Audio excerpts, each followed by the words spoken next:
Hello, നിങ്ങളുടെ മോളില്ലേ? എന്താ ജീവിയുടെ പേര്? ലേഹ. അവള് പോയി. എങ്ങോട്ട്? അവള് ഇംഗ്ലണ്ടിൽ പോയി. കാലത്തെ ട്രെയിനിൽ ബോംബെക്ക്. വെളുപ്പിന് അവിടെ നിന്ന് ഫ്ലൈറ്റ് ഉണ്ട്. മറ്റന്നാ അവിടെ എത്തിച്ചേരണമെന്ന ലാസ്റ്റ് ഡേറ്റാ. നിനക്ക് സമാധാനായില്ലേ? ഇനി അവളെ കൊണ്ടൊരു ശല്യം നിനക്കുണ്ടാവില്ല. ആ പിന്നെ അവള് നിന്നെ അന്വേഷിച്ചു. പോകുന്നതിന് മുമ്പ് നിന്നെ കണ്ട് എന്തോ പറയണമെന്ന് പറഞ്ഞു. സാധിക്കാത്തതുകൊണ്ട് ഇതാ ഈ കത്ത് തന്നത്. അപ്പുക്കുട്ടൻ എന്ന ആൽഫിക്ക് ഏതോ ചില ചുറ്റുപാടുകളിൽ ആൽഫിയായി പോയതാണ്. ചില നിവൃത്തികേടുകൾ കൊണ്ട് ആൽഫിയായി തുടരുകയാണ്. അത്രയും എനിക്ക് മനസ്സിലായി. ചന്ദ്രയോട് സംസാരിച്ചത് ഞാൻ കേട്ടു. പിന്നെ അപ്പു ഒരിക്കലും ചന്ദ്രയെയോ ചന്ദ്രയുടെ കുടുംബത്തെയോ ഉപദ്രവിക്കില്ലെന്നും അപ്പുവിന് വലിയൊരു മനസ്സുണ്ടെന്നും കൂടി ഞാൻ കണ്ടു, അറിഞ്ഞു. എന്നെ കൊണ്ടുണ്ടായ ഉപദ്രവങ്ങൾക്ക് മാപ്പ്. എല്ലാം കഴിഞ്ഞ് എവിടേക്കെങ്കിലും പോകുമ്പോൾ ആരോടെങ്കിലും എവിടെ ഉണ്ടാവും എന്നൊന്ന് പറഞ്ഞിട്ട് പോണം. ഞാൻ മടങ്ങി വരുമ്പോൾ എനിക്കൊന്ന് വന്ന് കാണാനാ. വെറുതെ. ഒരിക്കൽ കൂടി മാപ്പ്.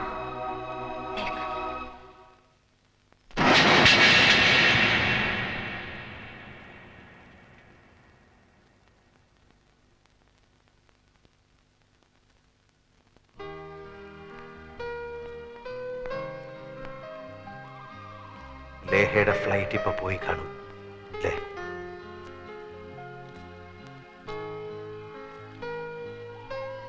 അറിയാം. വലിയൊരു മോഹവും അതോടൊപ്പം പോയി. ഞാനൊരു ഒന്നാന്തരം കള്ളനാണ്. അന്തസ്സും ആഭിജാത്യമുള്ള ഒരു കുടുംബത്തിലാണ് പിറന്നത്. പിന്നെ ഇങ്ങനായി പോയി. ജീവിക്കാൻ വേണ്ടി ചെറിയൊരു കള്ളം പറഞ്ഞാ തുടങ്ങിയത്. പിന്നത് പിടിച്ചു നിർത്താൻ വേറൊന്ന്, പിന്നത് പൊളിയാതിരിക്കാൻ വേറൊന്ന്. അങ്ങനെ കള്ളത്തരങ്ങളുടെ ഒരു കൂമ്പാരത്തിന്റെ മുകളിലാണ് ഞാനിപ്പോ നിൽക്കുന്നത്. ഒന്ന് പൊളിഞ്ഞാൽ മതി, പിന്നെ പടപടാന്ന് പൊളിഞ്ഞു വീഴും. ജാതകത്തിന്റെ ബലമോ ദൈവാനുഗ്രഹമോ എന്തുകൊണ്ടോ ഇതുവരെ പിടിച്ചു നിന്നു. ഒരു വശത്ത് ദൈവത്തിന്റെ രൂപത്തിൽ ചന്ദ്രയും വർമ്മസാറിനെയും പോലെ ചിലര്, മറുവശത്ത് ചെകുത്താന്റെ രൂപത്തിൽ നിന്നെ ആ സത്യപാലനെയും പോലെ ചിലര്. ദൈവങ്ങളുടെയും ചെകുത്താന്റെയും ഇടയിൽ കിടന്ന് ചക്രശ്വാസം വലിക്കുന്ന ഞാൻ. ആ വെപ്രാളത്തെ പറ്റിപ്പോയ ഒരു അബദ്ധമാണ്. പലരോടും പല കൊച്ചു കൊച്ചു ദ്രോഹങ്ങൾ ഞാൻ ചെയ്തിട്ടുണ്ട്. പക്ഷെ അതൊക്കെ ചെയ്തപ്പോഴെല്ലാം അതിനെല്ലാം എന്തെങ്കിലും ഒരു പരിഹാരം ചെയ്ത് പാപം കഴുകി കളയണമെന്ന് ഞാൻ വിചാരിച്ചിട്ടുണ്ട്. പക്ഷെ ഇത് എനിക്കൊന്നും ചെയ്യാൻ പറ്റില്ലല്ലോ. എങ്ങനെയാ ശിക്ഷിക്കേണ്ടതെന്ന് വെച്ചാൽ ശിക്ഷിക്കാം. ഞാൻ കൈയും കെട്ടി നിൽക്കേ ഉള്ളൂ.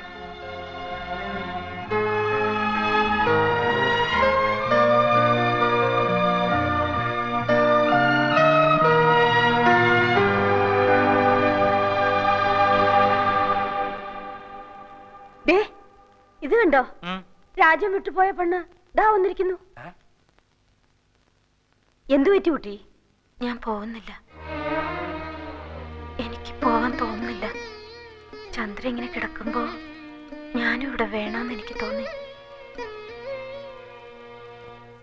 എനിക്കറിയാം, അവക്ക് അങ്ങനെ തോന്നും. അവളും പപ്പയുടെ മോളല്ലേ. Good decision. 1 വർഷം പഠിപ്പ് പോകുമെന്നേ ഉള്ളൂ.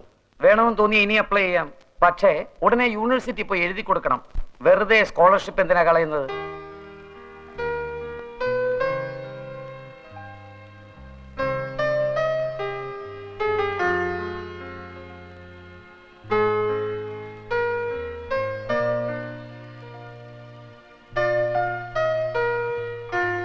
എന്താ എന്നെ ശിക്ഷിക്കുന്നില്ലേ?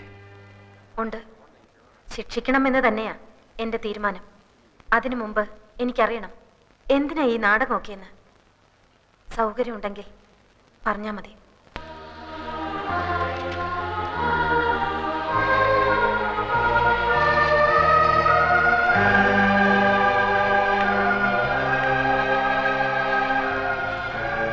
പുറത്ത് പോലീസ് നിൽക്കുന്നുണ്ട്. കുറെ ആൽഫിമാരെ അറസ്റ്റ് ചെയ്യാൻ. തന്റെ സുഹൃത്ത് അപ്പുക്കുട്ടനും ഇത് തന്നെയാ പറഞ്ഞത്. അയാളും ഉണ്ട് പുറത്ത്. അന്തസ്സുള്ള ഓഫീസായത്. ഇതിനകത്ത് പോലീസുകാർ കയറി MD അറസ്റ്റ് ചെയ്തെന്നറിഞ്ഞാൽ ഞങ്ങൾക്ക് അതിന്റെ നാണക്കേട്. അതുകൊണ്ടാ ഞാൻ അവരെ പുറത്ത് നിർത്തിയത്. മനുഷ്യന് അത്യാർത്ഥി പാടില്ല അല്ലേ? താൻ വരുന്നുണ്ടോ അതോ ഞാൻ അവരെ ഇങ്ങോട്ട് വിളിക്കണോ? വേണ്ട, നമ്മൾ വരാം. പോലീസ് ഇങ്ങോട്ട് വന്നാൽ ഈ ആഫീസിലുള്ള എല്ലാവരും കൂടി നമ്മളെ എടുത്തിട്ട് ഇടിക്കും. ഈ തിങ്ങളെ അടി നമ്മൾ നേരത്തെ കണ്ടിട്ടുള്ളത്. മാമാനെ അടിച്ചിട്ട് മാമാന്റെ എല്ലിന്റെ എണ്ണം കൂടി പല്ലിന്റെ എണ്ണം കുറഞ്ഞ്. എന്നാ വാ. എവിടെ പോലീസ്? എവിടെ പോലീസ്? പോലീസില്ല, ഇവിടെ കള്ളന്മാരേ ഉള്ളൂ. ഇത് അരക്കള്ളൻ, ഇത് മുക്കാക്കള്ളൻ, ഇത് മുഴുക്കള്ളൻ. ഇവരെന്താ ഒരുമാതിരി ശവം പോലെ നിൽക്കുന്നത്? ഞാനൊന്ന് വരട്ടി, പുറത്ത് പോലീസ് നിൽക്കുന്നു എന്ന് പറഞ്ഞു. അത് ശരി. പോലീസും പട്ടാളൊന്നുമില്ല, ഞങ്ങൾ നിന്റെ കല്യാണം നടത്താൻ വന്നതാ. വീരാനിക്ക് എണീറ്റ് നടക്കുന്നതിന് മുമ്പ് നടത്തിയില്ലെങ്കിലേ അവളുടെ നിക്കാഹും നിന്റെ മയ്യത്തും അന്ന് ഞാൻ പറഞ്ഞ പോലെ നടക്കൂ. രജിസ്റ്റർ ഓഫീസിൽ പോയി നീ മൈമേനും കൂടി ഇന്ന് ആപ്ലിക്കേഷൻ ഒപ്പിട്ട് കൊടുക്കണം. ആർക്കെങ്കിലും എതിർപ്പുണ്ടോ എന്നറിയാൻ അവർ ഒരാഴ്ച ആ നോട്ടീസ് ബോർഡിലിടും. വീരാനിക്ക് ആശുപത്രി കിടക്കുന്നുണ്ട്, അത് കാണൂല. അത് കഴിഞ്ഞ കല്യാണം. സാക്ഷി ഒന്ന് ഡോക്ടർ മേനോൻ, 2 ലേഹ പോരെ. ഇവിടെ നമ്മളെ ശത്രു അല്ലേ? ഇടാ അതൊക്കെ പണ്ട്. ഇപ്പൊ പടച്ചോന്റെ പുതിയ രൂപ. ആൽഫിക്ക് കുറച്ചാളോട് ആയുസ് നീട്ടി കിട്ടി.